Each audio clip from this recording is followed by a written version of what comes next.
your players alive in this 1v1. But then again, you know, you suddenly they're like, oh, you ban our Cassie? Fine, we have a better pick. We have a Dimitri, which is even worse for us because it's a healing zone that could keep the rest of the team alive, and also a self-revive on top of that as well. It's a more aggressive approach here for both teams. They're playing a bit of a ring around the rosy as Falcons going for a 2-1-1 formation compared to Onic, who is doing 2-2 formation. There's always going to be a trade for at least Onic's side. But in terms of zone control, I would give it to Falcons. Look how far apart they are. They're really spread, and they're ready to basically welcome Onic in if they decide to move anywhere from those crates. Too. Yeah, I mean, I love the positioning there for Pina, because if anyone moves on Onic, he's going to be the first one to see it.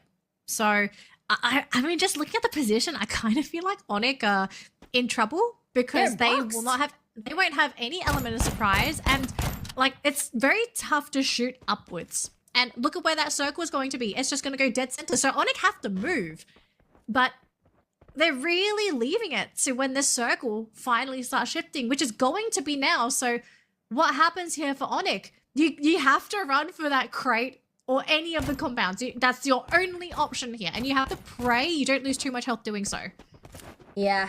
You'll definitely heard the footsteps coming in from Onic as well. Look at that flame wall just to give a bit more space. But Onic, they're surrounded with Pina opening it up onto Prime. MKS in trouble already. Another one falls. Onic, your 2 man left, tries to rush up on top of the buildings. They're alone, cornered, boxed, and they're just completely swarmed. Adam, at the very least, rallies.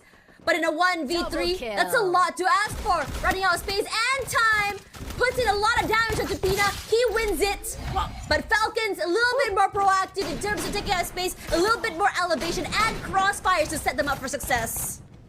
That was a really interesting first round there for Onic, because they played really slowly. Like, they took a long time to make the decision to start moving, and they only moved when that circle started shifting in. But when you play like that, you basically give the game away to Falcons to position and to basically put themselves in a area or a position where they will happily engage into you. So I kind of feel like just giving away a position like that, I feel like that's just too big of a mistake to make, especially up against a lineup that wants to be in your face. But Kororo and Pina, they're running right into Onic here, and Kororo, he spotted Crime MKS, and he's going right for him as well, and Crime is already down. Yeah, Kororo is just making a beeline for him. Crime and KS couldn't even shoot back, and Pina finds a nice off angle to quickly eliminate Adam. All these isolated fights happening around the map as well, and Falcons, they don't even need to swarm because it doesn't feel like Onic were in a position to play off one another. They're so separated, they don't have trade potential, they're caught alone, lacking. They were looking at entirely the wrong places. They were not expecting Falcons to go this aggressively that quickly. Oh boy, this is looking really dire already for Onic, because you've had 2 rounds where Falcons just get into ideal positions, and it almost feels like Onic are just not ready to fight into Falcons at all. Keep in mind though, it's just 2 games. We might see a turnaround, but I do hope this turnaround happens soon, because I feel, again, I've said this before, if you give away too many rounds in this format, you basically allowed your opponents to just snowball to the point of no return, and already Adam is on the ground. An immediate rush forward with the Oscar, breaks everything, and On Fire just rushes and just shoots them in the face. Zyro tries to shoot back here, but Falcons, they have a nice crossfire set up and boxed in the entirety of the members of Onic. Oh, that's incredible stuff. The positions, the take, the hold, that's gorgeous. So clean. That was such a clean cut. It was as if they cut into a cake and that knife came out flawless.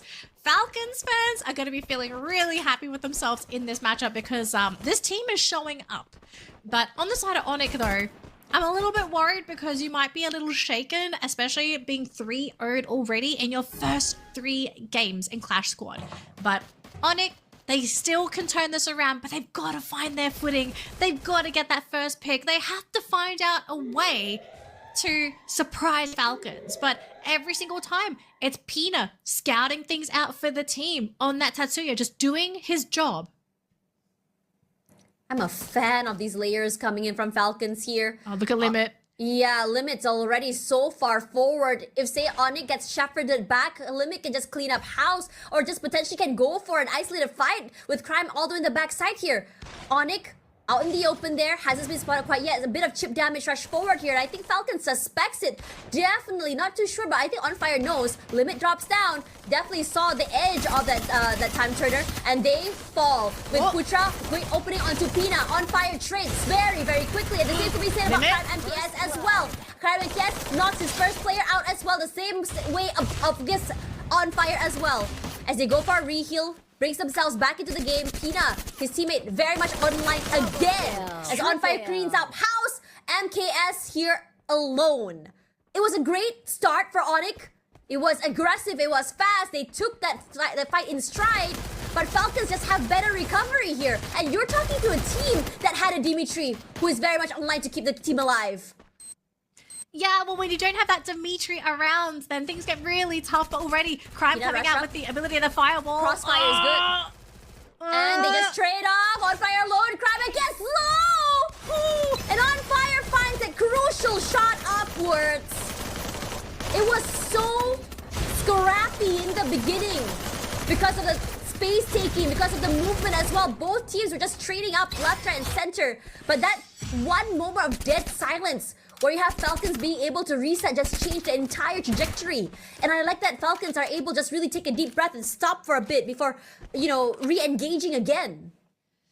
I also want to point out the positioning for Crime, I think, is going to determine whether these games end up being wins or losses for Falcons. Because in that last round, it could have been a clean round if it wasn't for Crime basically stopping Limit from going for a potential backstab. So if Crime can position very well with his flame wall, then I think nice things nade. can absolutely turn around. Oh my god, that nade! Keroro, call him Kobe. On Fire rushes. As soon as one knock happens, he just rallies forward and decides to go super aggressive. At the very least, Zyro can trade. On Fire knocked down, but the rest of Falcons, they are so quick to collapse. Fighting off the members, Crime MKS once again the last man standing here. Keroro has so much space to bring his teammate back online and is On Fire. One of the biggest impact makers for the team. And I feel like Falcons had so many chances where they're able to just tag team off each other, bring a teammate back in the game while the other keeps the members of Onic busy. Man, Falcons are just on display. They are showing us how to play this game mode. It's not just a case of you run at people, you shoot at people, and you're going to get eliminations. Lots of intentional plays are being made by Falcons, and that's the reason why they have a clean round so far. Yes, okay, they gave away a couple eliminations to Onic, but who cares? They're 5-0. Just one more win here for Falcons, and they've taken the entire round, and On Fire's already gone! That's good. It's massive. One of the impact makers out of the game means that Onic can slow this down a bit and dictate how exactly they want to start this round. But Falcons, their positioning is just so interesting. You have two members playing together and one on that flank. Adam alone jumps away, but you can see how they just shepherded him straight into Limit as well. You're not sure where to look here because so many angles are being covered. The crossfires are so good. That wall only gives them a bit of space to rotate a while longer. Pina's positioning and movement is disgusting. Able to weave left, right, and center. Gives a lot of time for Keroro to run forward here. Crime MKS, he's been spotted out. Puts a lot of damage onto a Crime, and he falls. Zyro as well. And now he trades out positions. The Santiano gives a lot of space to work with.